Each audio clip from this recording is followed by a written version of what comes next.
saya buat surat juga somasi 3 kali ke Kadis. Tembusannya ke Menteri Lingkungan Hidup dan ke Kapolda sama Gubernur. Ya. Saya 3 kali somasi itu. Tidak ada tanggapan juga dari Kadis, baru ditangkap itu bulan 8. Sebelum lanjut nonton video ini, jangan lupa tekan tombol subscribe, nyalain loncengnya, like, dan share ke teman-teman kalian.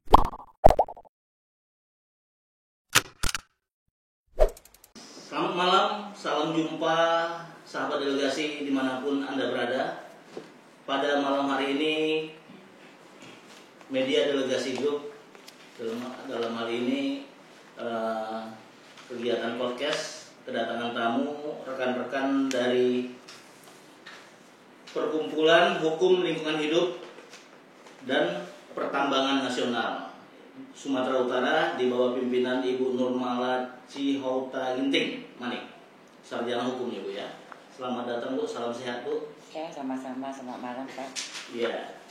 Kemudian ada Bang Muhammad Reza Rahman, sarjana hukum. Ya, sama-sama. Dari Advokasi. advokat ya. Ya, advokat.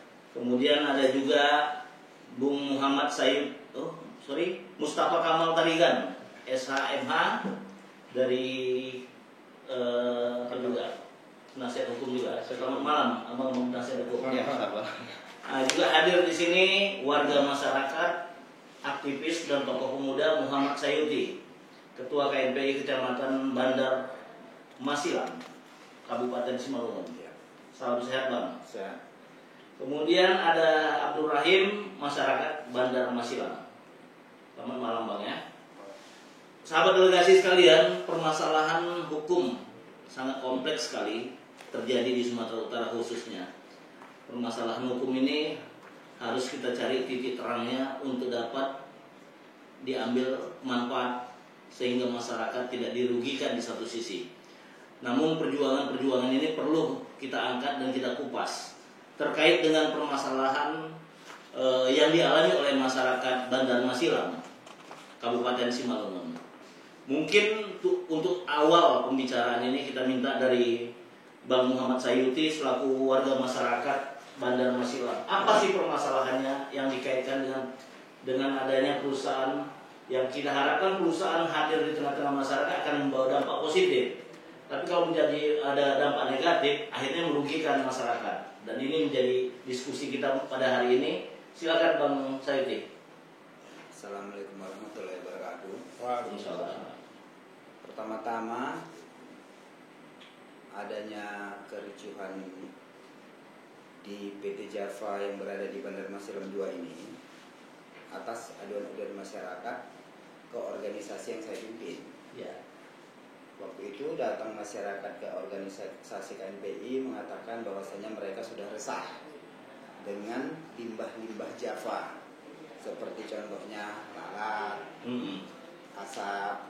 Sekarang PT Java itu bergerak di bidang apa sebenarnya? Di bidang peternakan ayam. Peternakan ayam. Ayam. Luas usaha peternakan itu berapa luas? Kira-kira 17 hektar. Besar ya. Kurang 17 hektar. Berarti perusahaan besar nih ya PT Java. Perusahaan besar. Ya. Nah, kalau tidak salah itu Java Confit Tbk. Java Confit Tbk. Ya. Teruskan. Nah, jadi karena masyarakat ini mengadunya ke organisasi, waktu itu saya memang menyarankan kita adakan saja aksi. Tapi masuk aksi di sini aksi damai. Aksi damai. Menyampaikan apa yang aspirasi masyarakat. Tapi yang namanya masyarakat kampung ini, dia tidak mengerti yang dibilang damai. Kampung Bandar Masilam ini dia tak mengerti damai. Iya. Atau dia kalau sudah aksi itu dia rusuh aja. Ada kerusuhan terjadi. Jadi karena waktu itu juga mereka datang, kita sampaikan kita akan bikin aksi, kita lampirkanlah surat ke Polsek Perdagangan akan mengadakan aksi. Ya, pemberitahuan. Ya. Bahwasanya itu kita mengadakan aksi masyarakat damai. Aksi damai. Didampingi dengan KNPI Kecamatan Bandar Masilam dan P3D. P3D itu Pemuda Penggerak Pembangun Desa. Itu salah satu organisasi juga. Iya. Jadi kita layangkan surat tanggal 19 September 2018 ke Polsek Peragangan dan diterima oleh Kanit Intelkam. Aksi ditujukan di situ harinya hari Sabtu tanggal 22 September 2018. Karena waktu itu ada yang menginformasikan sama saya bakal Java itu mau dihancurkan. Aksinya saya berhentikan. Iya. Jadi tidak jadi aksi lah. Tidak jadi aksi. Berarti aksi itu dibatalkan. Sepihak oleh penyelenggara. Karena masyarakat itu Bandar Masilam itu tidak ngerti yang dibilang aksi damai itu, dia tidak paham toh, dia aksi dia membakar, ya merusuh. Ketimbang nanti jadi berbelit-belit, bagus itu saya hentikan. Berarti tidak jadi aksi. Tidak jadi aksi. Nah, kemudian terkait dengan itu masyarakat melakukan komunikasi atau melakukan minta pendampingan atau perlindungan hukum kepada lembaga perkumpulan hukum lingkungan hidup ya. Iya. Nah itulah memang melalui kebetulan saya kenal dengan Bu Normala Ciota Ginting sebagai Ketua PH LHPM Sumatera Utara, maka saya arahkanlah masyarakat ke sana. Lebih bagus ambillah jalur hukumnya. Iya. Jadi permasalahan apa yang dialami masyarakat sehingga masyarakat akan melakukan aksi? Apa yang dilakukan oleh PT Java itu sehingga masyarakat melakukan aksi tadi? Karena keterangan masyarakat ya mereka itu sudah tidak tahan lagi dengan lalatnya. Bahkan masyarakat itu makan itu berebut dengan lalat. Sehingga masyarakat itu makan itu dalam kelambu. Agar tidak makan sama lalat, saking banyaknya lalat. Iya. Nah, lain lagi yang ditimbulkan polusi asap, polusi udara. Nah, waktu itu pun ada masyarakat melaporkan bahwa limbah itu pernah bocor itu. Limbahnya pernah bocor. Memang limbahnya sudah pengolahan limbahnya sudah baik atau memang sesuai dengan peraturan? Kalau masalah Bapak bertanya limbahnya itu diolah dengan baik atau peraturan, kami pun tidak paham. Oke, sekarang kita ke Ibu Normala Ginting. Masyarakat berdelegasi meminta perlindungan, minta bantuan hukum kepada Ibu. Bisa diceritakan Bu? Sekaligus ceritakan juga tentang lembaga kita ini. Saya Ketua Umum Perkumpulan Hukum Lingkungan Hidup dan Pertambangan Nasional yang berkedudukan di Medan. Kami di sini untuk memberi keadilan kepada masyarakat terhadap pengolahan lingkungan hidup supaya mendapatkan lingkungan hidup yang sehat dan bersih. Pada awalnya masyarakat Bandar Masilam menemui saya meminta saran bagaimana supaya ini bisa terrealisasi, bisa ada keadilan untuk masyarakat. Dan karena ini sejak awal berdiri katanya tidak ada pemulihan, mereka sudah merasakan lalat akibat dari ayam mati di tungku secara manual. Jadi mereka sudah mengeluh karena yang timbul itu lalat hijau.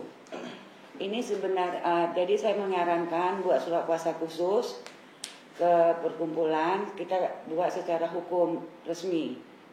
Jadi mereka membuat surat kuasa khusus, ada berapa orang saksi, dan itu saya laporkan ke Polda. Memang itu sudah diperiksa mereka. Itu Januari saya lapor, sudah diperiksa. Seltik juga kan kemarin yang datang ya. Jadi ke sana, terus jadi saya melakukan apa yang terbaik.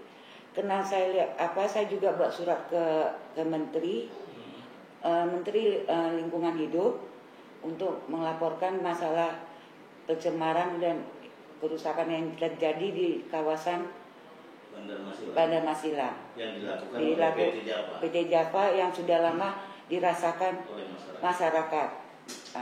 Saya Itu ada nggak surat apa permintaan perlindungan hukum dari masyarakat, kuasa hukum? ada surat, ya? saya mengeluarkan surat khusus, Pak. Iya. Saya kuasa khusus. Iya. Jadi saya bukan tidak ada, saya membuat secara khusus.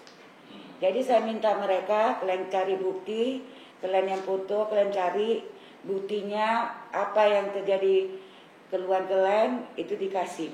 Mereka yang mengambil fotonya, videonya. Jadi memang berdasarkan fakta. Iya. Jadi memang itu yang saya lakukan secara hukum, Pak.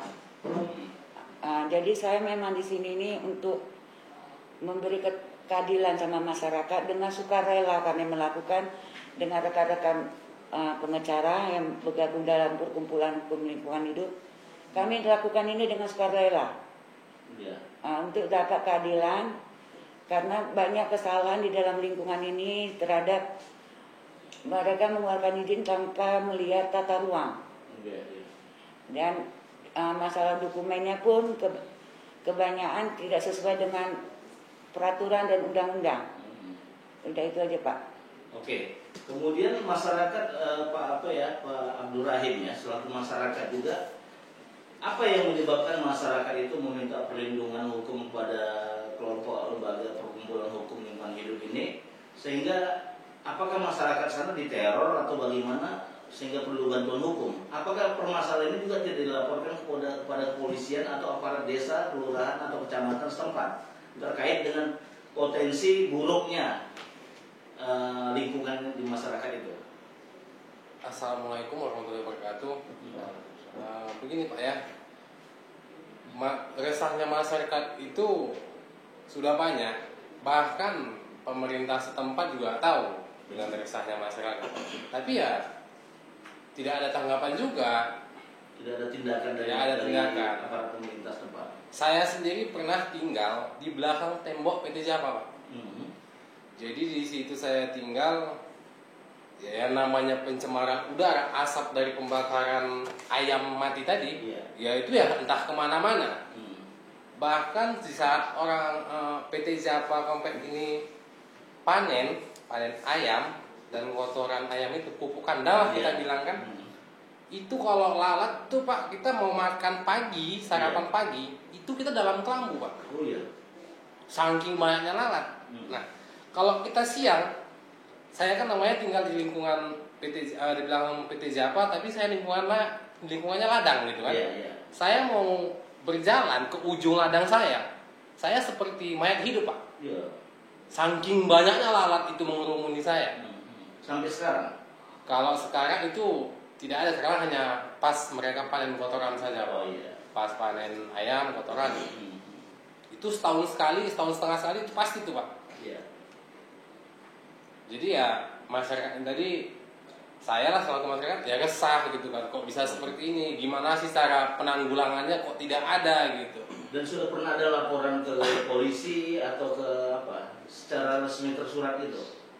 Sudah Pak, cuma tidak ada tanggapan. Tidak ada tanggapan. Ya sudah, kami ya udah namanya kita masyarakat. Setelah dilakukan memberikan kuasa kepada kelompok perkumpulan hukum lingkungan hidup, apakah pihak lembaga ibu sudah pernah menyurati pihak pemerintah setempat atau kepolisian setempat gini, untuk Pak, melaporkan permasalahan ini?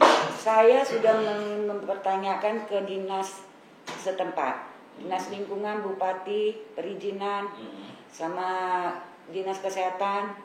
Itu sudah saya suratin 3 kali Pak. Itu sudah saya suratin, ada di sini. Ada surat-suratnya? Ada ya. Udah 3 kali. Apa jawaban mereka? 3 kali saya nyuratin, terus sama dinas lingkungan juga, provinsi sama dinas lingkungan sana, tidak ada jawaban. Saya sudah mengeluarkan surat 3 kali. Dan ke PT Japa saya sudah menguratin somasi ketiga. Dan sampai ketiga kali juga tidak ada tanggapan. Nggak ada tanggapan. Jadi saya membuatkan itu.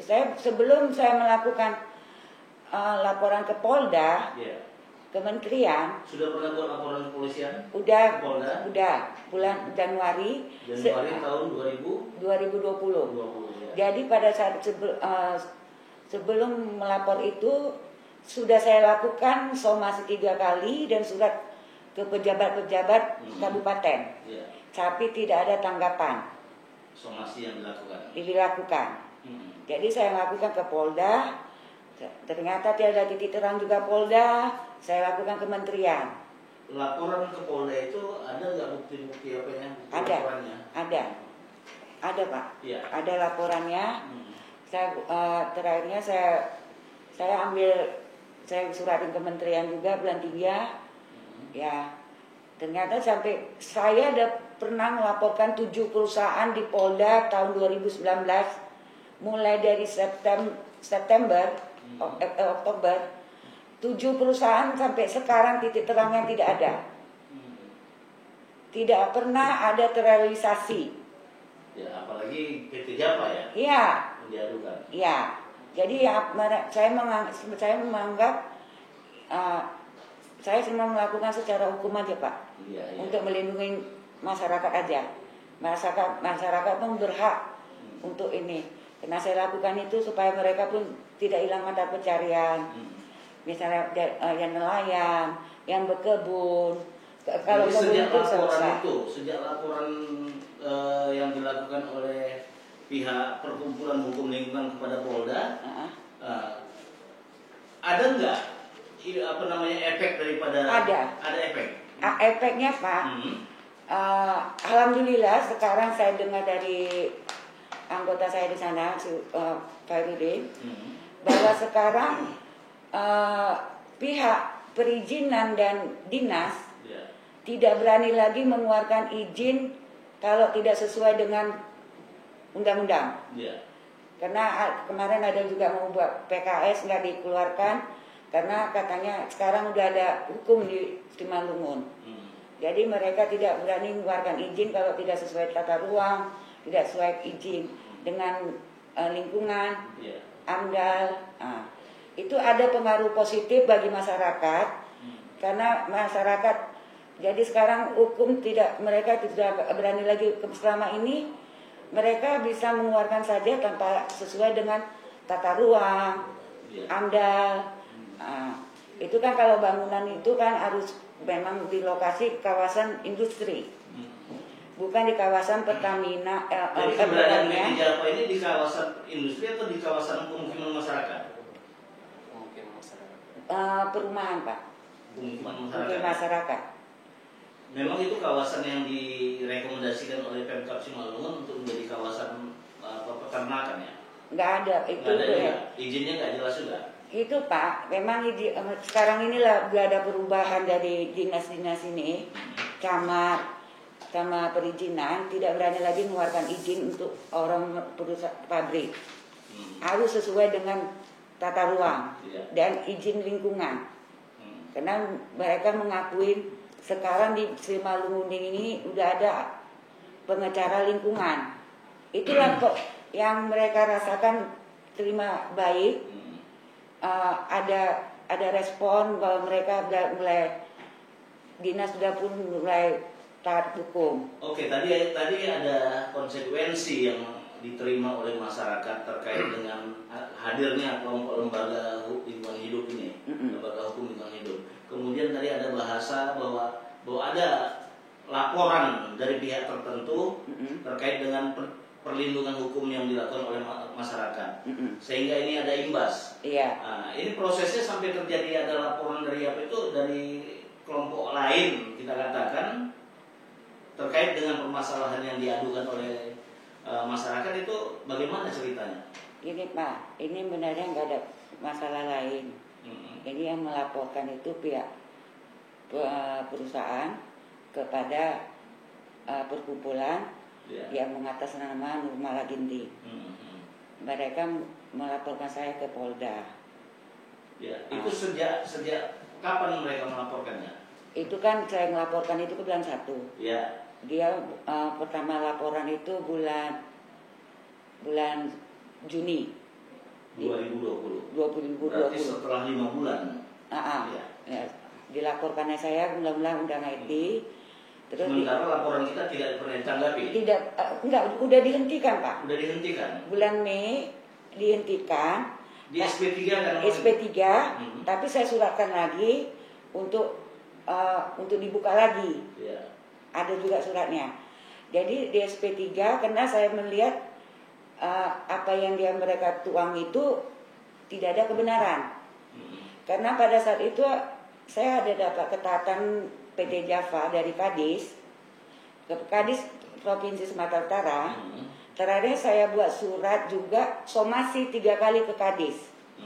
Tembusannya ke Menteri Lingkungan Hidup dan ke Kapolda sama Gubernur.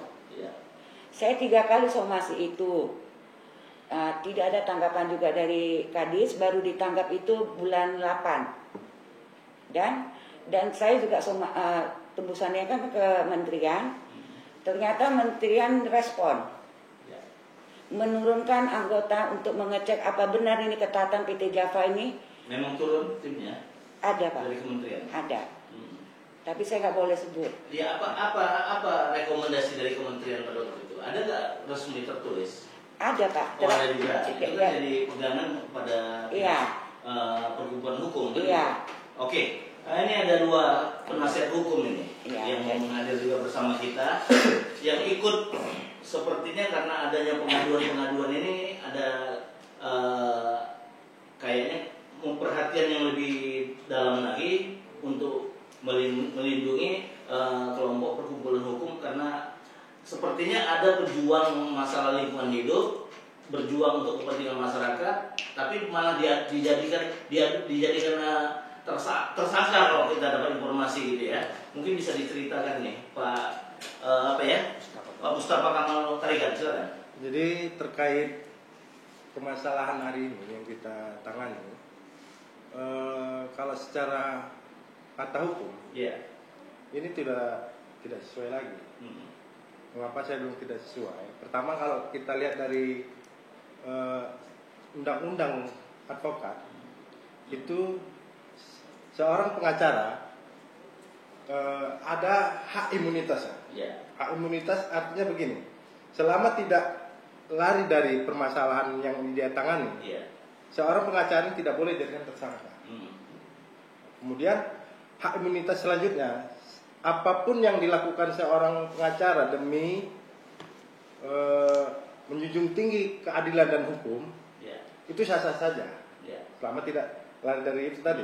Kemudian kembali lagi ke permasalahan penetapan status tersangka Nurmala Cowata Ginting ini tidak sesuai dengan peraturan Polri. Itu yang harusnya kan ada penyidikan, pengiriman SPDP dan seterusnya sampai nanti gelar perkara. Dan itu tidak terjadi di perkara ini. Dalam perkara Bu Nurmala tidak terjadi. Tidak ada penyidikan, tidak ada gelar perkara yang seharusnya gelar perkara ini. Kalau secara mata hukum, Ibu Nurmala ini dilibatkan dan diambil keterangannya dalam gelar perkara. Apakah ini sesuai dengan aturan hukum? Tidak. Kalau tidak sesuai, maka nanti seharusnya seorang penyidik bisa memberikan masukan untuk kesimpulan bahwa ini tidak layak jadi kasus atau jadi perkara. Tapi hal ini tidak terjadi di Kepolisian Polda Sumatera Utara. Jadi pihak perkumpulan hukum lingkungan hidup tidak pernah dihadirkan dalam gelar perkara. Tidak pernah, karena Tidak pernah, Bu? Enggak. Begitu dapat surat, Bu Nurmala menghubungi saya sudah jadi tersangka. Kapan kakak atau ibu ini diperiksa? Nggak pernah. Pernah nggak dibuat gelar perkara? Tidak pernah. Nah, itu kan sudah cacat hukum. Kalau secara mata hukum kita melihat, ya itu cacat hukum. Dan tidak boleh perkara ini dinaikkan. Seharusnya di SP3 kan. Padahal alamat daripada perkumpulan hukum lingkungan hidup itu jelas ya. Jelas, karena dari kop Kalau surat yang kan. dicari nggak ada alasannya kan. Ya, itu kan nggak jadi alasan kalau ada alamat katanya. Kemudian karena dengan jalannya di hukum acara pidana, seseorang penyidik itu harus menyelakukan penyelidikan. Benar nggak ini? Apalagi ini kan awalnya ITE, undang-undang ITE yang diperkarakan. Namun Terkait apa? terkait ada postingan Bu Nurmala di akun Facebooknya. Salah satu di media sosial. Iya, kemudian itulah dijadikan dasar hukum pertamanya Bu Nurmala dijadikan tersangka. Di pertengahan jalan ada keputusan hanya karena memposting perusahaan yang bersangkutan gitu. Dihentikan. Undang-undang itu. Karena menurut ada putusan Presiden Jokowi tentang undang-undang IT ini harus diubah, maka dihentikanlah perkara Ibu Nurmala yang terkait dengan. Ada surat pemberhentian perkaranya? Ada. Sudah berhenti perkara IT-nya ini. Tiba-tiba masuk lagi perkara yang sama dengan nama yang beda. Perkaranya keonaran masyarakat. Namun yang kita bingungkan sekarang ini, kalaulah secara mata hukum, keonaran masyarakat kan masuk ke KUA pidana, di mana ini artinya pidana umum. ITE ITE ini adalah pidana khusus, khusus etik. Disinilah kejanggalannya. Mengapa pidana umum ini dipegang atau dilanjutkan oleh orang cyber? Seharusnya ini kan ruang lingkup hukum pidana umum. Jadi kesannya kalau saya menilai, ini kesannya dipaksakan. Dipaksakan dia harus duduk pidananya. Namun kan tidak pas dengan ruangannya. Dia harus di pidana umum, bukan di cyber. Cyber ini kan hanya untuk IT dia. Kenapa dia masih di situ? Kenapa dilanjutkan? Kalau dia tidak mendapatkan perkara ini di IT, limpahkan dia ke pidana umum. Disitulah ruangannya. Bang Reza. Menurut Bang Reza, pengamatan Bang Reza terkait dengan permasalahan adanya pegiat lingkungan hidup yang membela masyarakat kok dijadikan tersangka, ini apa menurut Bang Reza nih? Makasih Bang. Jadi kalau menurut saya sih sebenarnya ini nggak jauh beda sama Bang Kamal, karena ini memang sudah dipandang cacat hukum, Bang. Kan begitu.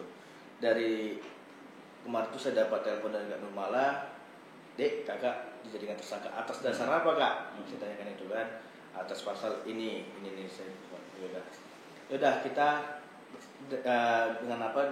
Dia menerima surat laporan, surat panggilan dari pihak kepolisian khususnya dengan status tersangka. Kenapa kok nggak bisa jadi tersangka? Langsung. Nah, jadi saya pertanyakan, apakah kakak sudah ada mengikuti proses yang lain secara dengan prosedur? Nah, kita kan ini sebagai terlapor. Nah, prosesnya ini kan harus ada prosesnya, seperti hukum acara pidana ini tadi, gitu Bang. Dari panggilan pelapor, panggilan terlapor, kita tidak ada yang dipanggil, kita dipanggil langsung tersangka. Nah, mediasi pun tidak ada, saksi pun tidak ada. Tiba-tiba jadi tersangka. Nah, jadi kami dari tim advokasinya dari Ibu Nurmala ini sangat-sangat kecewa dan sangat keberatan lah ibu ini dijadikan tersangka. Gitu, Bang. Jadi terkait dengan kasus ini, apa harapan daripada penasihat hukum agar kasus hukum di Sumatera Utara itu bisa tegak dan terang benderang? Kalau kita, apalagi terkait dengan ditetapkannya Ibu Nurmala sebagai tersangka, apa yang diinginkan penasihat hukum? Kalau kita sih maunya hukum itu betul-betul tegak, ditegakkanlah keadilan itu tadi. Jangan tajam ke atas, tumpul ke bawah, dan begitu. Nah, jadi dijalanilah proses hukum itu secara adil, dilakukan sesuai dengan SOP, dan begitu, Bang. Itu aja harapannya, itu aja. Oke, sahabat delegasi sekalian, permasalahan hukum ini sangat pelik, apalagi adanya pegiat sosial, pegiat masalah lingkungan hidup yang berjuang membantu berpihak pada masyarakat, ternyata dalam konteks di lapangan bisa dijadikan tersangka. Kita berharap agar masalah hukum ini bisa tegak lurus dan bisa terang benderang dan tidak ditutup-tutupi, apalagi ada kepentingan-kepentingan dari tanda kutip. Nah, kita berharap apa harapan masyarakat terkait dengan permasalahan ini, apalagi pejuang lingkungan hidup yang sedang kalian mintai perlindungan hukum dijadikan tersangka terhadap perusahaan yang selama ini berkiprah di lingkungan Anda. Kalau saya Pak ya, harapan saya untuk masyarakat, kami itu tujuan kami hanya ingin hidup sehat, lingkungan hidup sehat. Gimana cara penanggulangan mereka? Tidak mencemari udara, apalagi bau-baunya, dan istilahnya sebelum mereka tuh panen harus udah ada antisipasinya, lalat tadi sesuai dengan prosedur. Nah, itu harapan kami masyarakat. Terkait dengan ditetapkannya tersangka penasihat hukum ataupun penasihat daripada kelompok masyarakat tadi gimana? Saya sendiri pun Pak ya, sebagai masyarakat, saya juga bingung. Bingung. Kami minta bantu dari tim advokatnya Nurmala. Kenapa kok bisa jadi tersangka keonaran? Sementara selama saya tinggal tidak pernah ada keonaran di situ. Tidak pernah ada lah. Bahkan saya tanya sama penduduk yang lain, tetangga-tetangga saya yang jauh ataupun dekat dengan PT Japa, tidak pernah Pak. Tidak pernah sama sekali ada keonaran. Saya pun bingung sendiri. Sampai hari ini Ibu Nurmala ditetapkan sebagai tersangka. Saya pun heran, kok bisa seperti itu gitu. Kami pun sebagai saksi sudah minta keterangan. Saya sudah bilang tidak pernah ada terjadi keonaran, tapi kenapa tetap seperti ini gitu. Ya. Kalau Bang Sayuti gimana menanggapi permasalahan ini? Kok pejuang kita jadi tersangka gitu? Kalau kita berlindung, saya kalau ditanya seperti itu, Bang ya bingung juga. Mbak kata. Jadi harapannya gimana? Saudara penegakan hukum kita? Harapannya ya ditegakkan hukum itu yang sebenar-benarnya lah, kan gitu. Jangan berat sebelah. Jangan berat sebelah. Oke sahabat delegasi sekalian, karena ini sudah masuk ke ranah hukum, ya kita berharap penasihat hukum bisa memberikan pendampingan hukum kepada Ibu Nurmala. Mungkin apa langkah-langkah hukum yang akan dilakukan oleh penasihat hukum kita? Ya, kita akan melakukan perlawanan. Perlawanan arti bahwasanya ke tingkat Kejaksaan Tinggi, ya bahwasanya ini sudah tidak sesuai dengan ranah hukum lagi. Artinya apa yang dilakukan oleh kepolisian, ini sudah cacat hukum, dan kita mohonkan ini harus dihentikan karena tidak lagi sesuai dengan Undang-Undang Dasar 45 keadilan sosial. Nah, makanya ke depannya ataupun nantinya kita akan berjuang di ranah Kejaksaan Tinggi. Oke, Ibu Nurmala, apakah dalam konteks seperti ini, apakah Ibu terus akan berjuang pendampingan terhadap kepentingan masyarakat? Iya, saya tidak akan menyerah. Saya yakin Tuhan itu adil. Saya akan niat dengan kami, saya mendengarkan dengan tim saya, kita harus berkorban. Kita harus berkorban, karena saya memang lihat, walaupun ini saya difitnah, dituduh, saya siap membuktikan kebenaran. Dan karena saya tidak pernah mengasih bukti yang tidak fakta. Dan saya mengajarkan anggota saya pun harus ada bukti-bukti yang akurat. Sampai walaupun ini terjadi sama saya tetap maju. Saya akan selalu mendampingi masyarakat. Dengan supaya masyarakat dapat keadilan terhadap lingkungan hidup yang sehat dan bersih. Itu aja Pak. Ya, Bang Reja ada yang perlu disampaikan? Ya, kalau saya sih dengan kasusnya yang seperti ini, tiba-tiba Ibu Nurmala dapat disangkakan sesuai dengan pasal apa tadi Bang? Pasal ini yang di pasal 12 ya, tentang buat keonaran itu tadi. Di sini tidak fair ya kita disangkakan dengan pasal sekian, karena kita tidak ada bukti apapun, bukti otentik yang mengatakan kita membuat keonaran itu tidak ada. Nah, kenapa kita ditimbulkan membuat keonaran? Apalagi tiba-tiba kita masuk ke dijadikan status tersangka. Nah, itulah di mana letak keadilan itu tadi. Kalau emang kita mengikuti proses itu tadi, ya panggil kita sebagai terlapor, ya kita hadir, kita cukup kooperatif kok. Ya, kita tidak akan menghilangkan bukti-bukti, tidak menghilangkan apa yang tidak benar.